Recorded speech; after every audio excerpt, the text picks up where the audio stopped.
Subscribe करिए hifi study channel को, bell icon को प्रेस कीजिए लेटेस्ट वीडियो अपडेट सबसे पहले पाने के लिए। Hello friends, once again welcome back to only YouTube channel hifi study पर आपका स्वागत है। और जैसे कि आप सबको पता है कि प्रिपरेशन हमारी बहुत अच्छी चल रही है, ठीक है। सो आज मैं आपके सामने लेके आई हूँ छोटा सा सेशन, ठीक है, साइंस का। सो देखते हैं, फिर प्लीज़ ध्यान से देखना, ठीक है। चलिए स्टार्ट करते हैं। ऑब्जेक्टिव क्वेश्चन, फर्स्ट क्वेश्चन देखते हैं। टच मी नॉट कहते हैं टच, ठीक है, जिसको हम छू सकते हैं। नागमणि को, गुलाब को, छुई मुई को, या फिर इन सभी को, ठीक है। तो सही आंसर होगा ऑप्शन नंबर 7, छुई मुई को, ठीक है। नारियल तथा कमल में कौन सा प्रकीर्णन होता है? नारियल तथा कमल में, ठीक है। तो वायु प्रकीर्णन, जल प्रकीर्णन, जंतु द्वारा प्रकीर्णन, या फिर ये सभी, ठीक है। सो ये तो हो गई नहीं वायु ना फिर ये, ठीक है। कौन सा होगा? ऑप्शन नंबर 12, जल प्रकीर्णन राइट आंसर है, ठीक है। नेक्स्ट देखते हैं। मानव शरीर में पाई जाने वाली पाचक ग्रंथियां हैं यकृत, अग्नाशय, लार ग्रंथि, या फिर ये सभी। तो सही आंसर होगा ऑप्शन नंबर 2, ये सभी, ठीक है, ये सभी है। आगे देखते हैं। इंसुलिन हार्मोन जो अग्नाशय से निकलता है, इसकी कमी से रोग होता है पीलिया, कैंसर, टीबी, या फिर मधुमेह। तो सही आंसर होगा ऑप्शन नंबर 2, मधुमेह, ठीक है। इससे कौन सा रोग होता है? मधुमेह रोग होता है। मानव शरीर में सबसे बड़ी पाचक ग्रंथि है यकृत, अग्नाशय, लार ग्रंथि, या फिर मधुमेह। सो बहुत ईजी है, ठीक है। कौन सा? ऑप्शन नंबर आ, यकृत। पित्तरस का निर्माण करता है पित्ताशय, यकृत, हृदय, या फिर बड़ी आंत, ठीक है। तो बहुत ईजी है, ठीक है। जो पित्तरस का निर्माण करता है वो कौन करता है? यकृत ग्रंथि में होता है, ठीक है, पित्तरस का निर्माण, ठीक है। आगे देखते हैं। और पित्तरस बनता कहाँ पे है? पित्ताशय में बनता है, ठीक है। बहुत ईजी है, याद रखना। मानव दांतों के प्रकार है कृंतक, रदनक, या फिर परचर्वण तथा चर्वण, या फिर ये सभी। सो सही आंसर होगा ऑप्शन नंबर 2, ये सभी, ठीक है, ये सभी है। दांतों की कठोरता किसके कारण होती है? कैल्शियम, इनेमल, आयरन, या फिर इनमें से कोई नहीं। तो सही आंसर होगा ऑप्शन नंबर 2, इनेमल, ठीक है। अग्नाशय की लैंगरहैंस की दीपिकाएं किसका श्रावण करती है? इंसुलिन, पित्तरस, अग्नाशय रस, या फिर इन सभी का। सो सही आंसर होगा ऑप्शन नंबर आ, इंसुलिन, ठीक है, सही आंसर है। आगे देखते हैं। अपेंडिक्स कर्मी रूप पर शेषिका, जो कि बड़ी आंत का भाग है, शाकाहारी पशुओं में यह विकसित होता है तथा इसमें सेल्यूलोज का पाचन होता है। यह है अवशेषी अंग, समरूप अंग, जन्मजात अंग, या फिर ये सभी। तो क्या होगा इसका सही आंसर? ऑप्शन नंबर आ, अवशेषी अंग राइट आंसर है, ठीक है। आगे देखते हैं। पौधों में वाष्पोत्सर्जन की क्रिया होती है जड़ द्वारा, तनों द्वारा, या फिर स्टोमेटा पर्ण रंध्र द्वारा, या फिर इन सभी के थ्रू। सो सही आंसर होगा ऑप्शन नंबर 7, स्टोमेटा पर्ण रंध्र द्वारा, ठीक है। तो थोड़ा समझते हैं कि वाष्पोत्सर्जन होता क्या है, ठीक है। तो देखो, जब पौधों द्वारा अनावश्यक जल को, ठीक है, वाष्प के रूप में शरीर से बाहर निकालने की प्रक्रिया को हम क्या कहते हैं? वाष्पोत्सर्जन कहते हैं, ठीक है। और अगर पूछ लिया जाता है कि वाष्पोत्सर्जन को मापने का कौन सा यंत्र होता है, ठीक है, तो कौन सा यंत्र होता है? वो होता है हमारा पोटोमीटर, ठीक है। कौन सा यंत्र होता है? पोटोमीटर, ठीक है, याद रख लेना। आगे देखते हैं फिर। लाइकेन है परजीवी, सहजीवी, मर्तोपजीवी, या फिर ये सभी। सो सही आंसर होगा ऑप्शन नंबर 2, सहजीवी, ठीक है। तो समझते हैं कि लाइकेन क्या होता है, ठीक है। लाइकेन छोटी वनस्पतियों का एक समूह होता है। किसकी? छोटी वनस्पतियों का, ठीक है, जो विभिन्न प्रकार के आधारों पर उगे होते हैं। कितने? विभिन्न प्रकार के आधारों पर उगे होते हैं, ठीक है।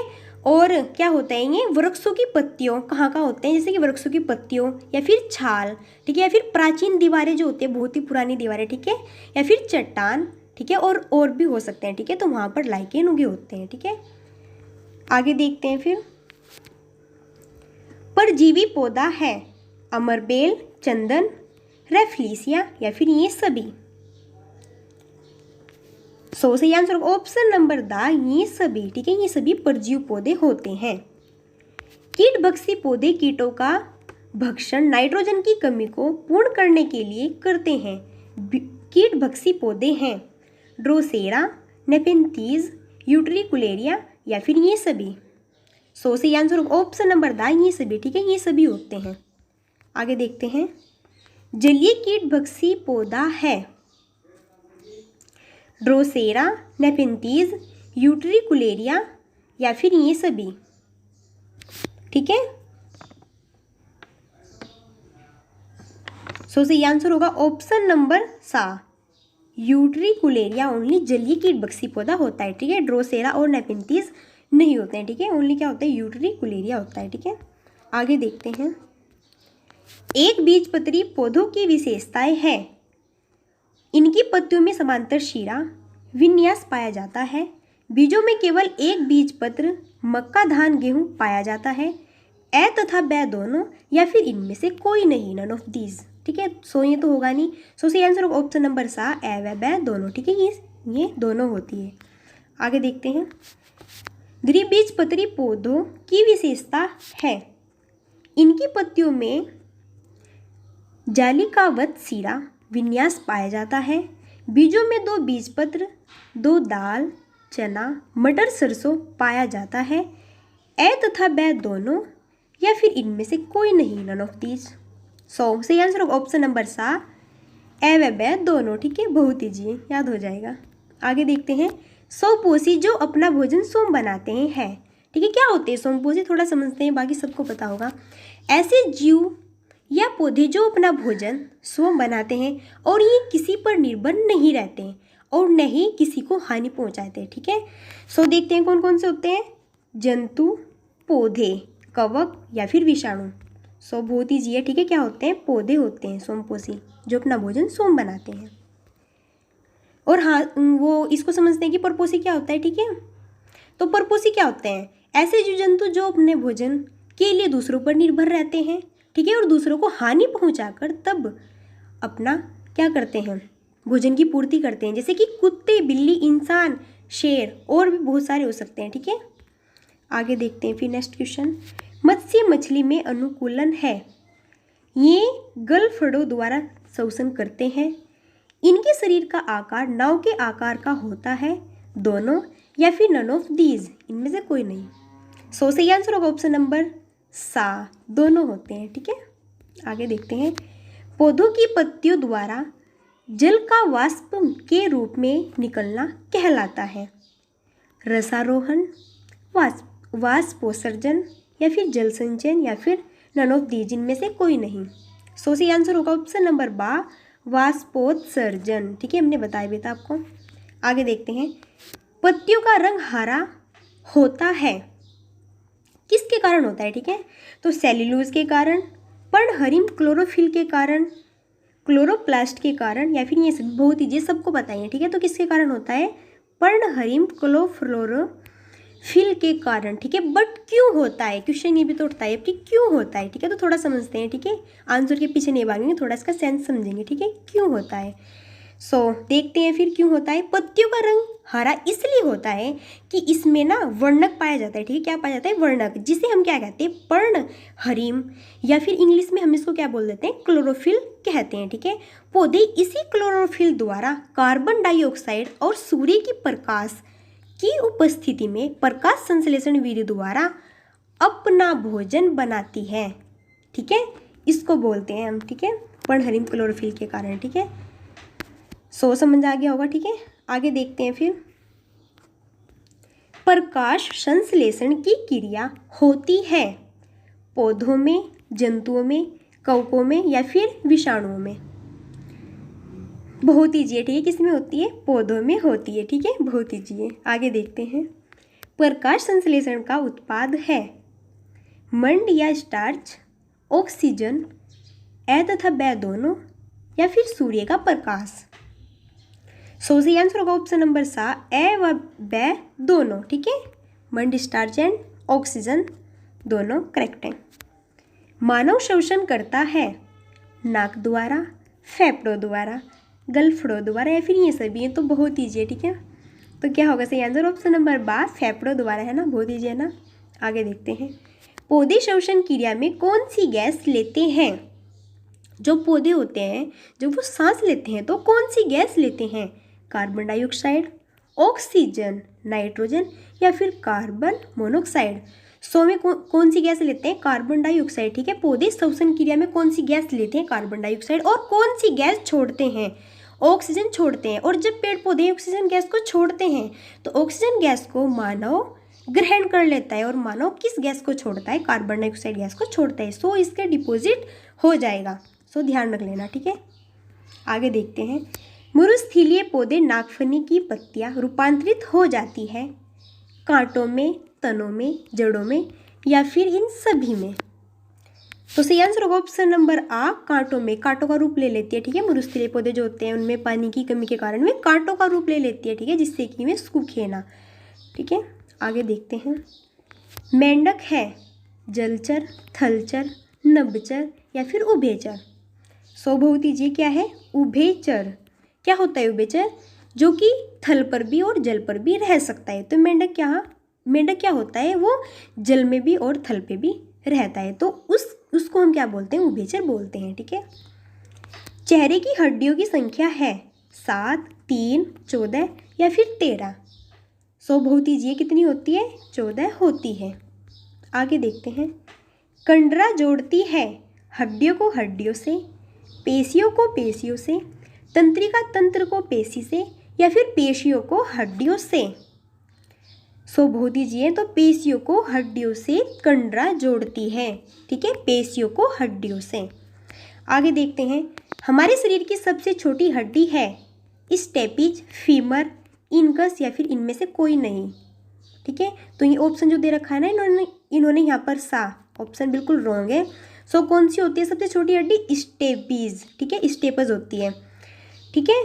और कहाँ होती है? कान में होती है। अगर पूछ ले जाए कि हमारे शरीर की सबसे बड़ी हड्डी कौन सी होती है, तो हमारे शरीर की सबसे बड़ी हड्डी होती है भाई फीमर, ठीक है।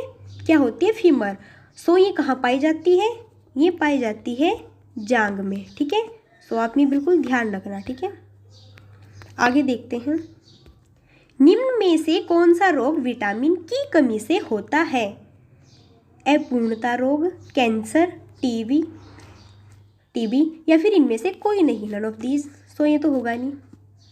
सही आंसर होगा ऑप्शन नंबर आ, अपूर्णता रोग विटामिन की कमी से होने वाला रोग होता है, ठीक है। 1 गज बराबर होता है 5 फुट, 4 फुट, 3 फुट या फिर 2 फुट। बहुत ईजी है, कितना होता है? 3 फुट होता है, ठीक है। भूमि से जल एवं खनिज लवणों का अवशोषण करती है तथा पौधों की भूमि में स्थिर रखती है। पौधों को जो भूमि में स्थिर रखती है उसको क्या कहते हैं? जड़, तना, पत्ती या फिर सभी। बहुत ईजी है, ठीक है, जड़ होती है, ठीक है। जड़ी तो पौधों को भूमि में स्थिर रखती है, ठीक है। तना तो नहीं होगा, ना पत्ती होगा, ठीक है। और ये सभी तो बिल्कुल भी नहीं बनता। आगे देखते हैं फिर, जल तथा खनिज लवणों का संवहन करता है जाइलम, फ्लोएम, कैम्बियम या फिर इनमें से कोई नहीं। तो सही आंसर होगा ऑप्शन नंबर आ, जाइलम। जल तथा खनिजों लवणों का संवहन करता है, ठीक है। आगे देखते हैं, भोजन पदार्थों का संवहन करता है जाइलम, फ्लोएम, कैम्बियम या फिर ये सभी। तो सही आंसर होगा ऑप्शन नंबर बा, फ्लोएम। नेक्स्ट, पर्णपर्तान जो कि पत्तियों का रूपांतरण होता है पाया जाता है मटर, सरसों, नीम या फिर मक्का। तो सही आंसर होगा ऑप्शन नंबर आ, मटर। मटर पे ऊपर क्या होता है? पर्णपर्तान, ठीक है। वो पत्ता होता है ना उस पर ग्रीन वाला, ठीक है, तो उसको ही बोलते हैं हम। आगे देखते हैं, वे पौधे जो मरुस्थल में उगते हैं कहे जाते हैं जीरोफाइट, एपीफाइट, हाइड्रोफाइट या फिर इनमें से कोई नहीं। बहुत ईजी है। तो क्या होते हैं? वे हैं जीरोफाइट होते हैं, ठीक है, बिल्कुल जीरो लेवल के होते हैं, ठीक है, मरुस्थल पौधे। तो उनको क्या बोलते हैं? हम जीरोफाइट बोलते हैं। जड़ों के प्रकार है मूसला जड़, अपस्थानिक जड़, दोनों या फिर इनमें से कोई नहीं। सो सी आंसर होगा ऑप्शन नंबर 7 दोनों। ये दोनों होती है, ठीक है। पूछ रहा जाता है कि जड़ों कितने प्रकार होते हैं, तो 2 होते हैं, मूसला जड़, अपस्थानिक जड़, ठीक है। आगे देखते हैं, पौधों की कोशिका भित्ति बनी होती है, किसकी बनी होती है कोशिका की भित्ति? सेल्यूलोज से या फिर काइटिन से, या दोनों, या फिर इनमें से कोई नहीं। सो बहुत ईजी। और किससे बनी होती है पौधों की कोशिका भित्ति? सेल्यूलोज से बनी होती है, ठीक है। आगे देखते हैं, और आज का हमारा लास्ट क्वेश्चन है, ठीक है। सहजीव तथा निर्जीव के बीच की कड़ी है जीवाणु, विषाणु या वायरस, लाइकेन या फिर कवक। सो सी आंसर होगा ऑप्शन नंबर 12 विषाणु या फिर वायरस। सहजीव तथा निर्जीव के बीच की कड़ी कहलाती है विषाणु या फिर वायरस, ठीक है। सो छोटा सा संता, ठीक है। सो फिर मिलते हैं नेक्स्ट वीडियो में, तब तक के लिए so thanks for watching, keep study, bye bye.